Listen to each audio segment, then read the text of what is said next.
গাজা হোক বা মাথা ভাঙা হোক, যে শিশুটার পাশে আমরা দাঁড়ানোর চেষ্টা করছি তার মুখের হাসিটা খুব গুরুত্বপূর্ণ।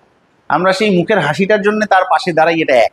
দ্বিতীয় কথা হচ্ছে ভোটের রাজনীতি। হ্যাঁ, ভোটের কিছু নিজস্ব অঙ্ক আছে, কিন্তু এই বামপন্থীরা, তারা যখন 59 সালে খাদ্য আন্দোলন করেছিল, তারা যখন 1 পয়সা ট্রাম্প ভাড়া বৃদ্ধির বিরুদ্ধে আন্দোলন করেছিল, তখন ওইটা টার্গেট করে করেনি যে আমি এটা 59-এ করছি তাহলে আমি 62-তে সরকারে চলে আসবো।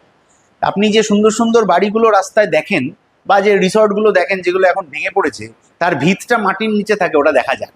কিন্তু মাটির নিচে ওই ভিতটা অত গভীরে গেঁথে না দিলে আসলে সুন্দর চকচকে বাড়িটা উঠবে না।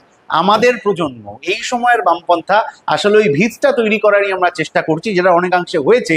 যেটা আসলে ওই সুন্দর বামপন্থাটা, যে বামপন্থা 77 থেকে 34 বছর নতুন নতুন ভাবনায় পশ্চিমবাংলাকে এগিয়ে দিয়েছিল, সেটা আবার ভবিষ্যতে এগিয়ে দেবে, 26-এর পরই এগিয়ে দিতে পারে, তার ভিত তৈরির কাজ আমরা ওই সময় থেকে শুরু করেছিলাম। সে কাজ প্রায় শেষ। আর এইগুলো আসলে ভিত তৈরির কাজ। ওই ভিতটা না থাকলে আমরা দাঁড়িয়ে থাকতে পারবো না। তো কালকে তৃণমূল সরকার থেকে চলে গেলে কটা লোক তৃণমূল করবে?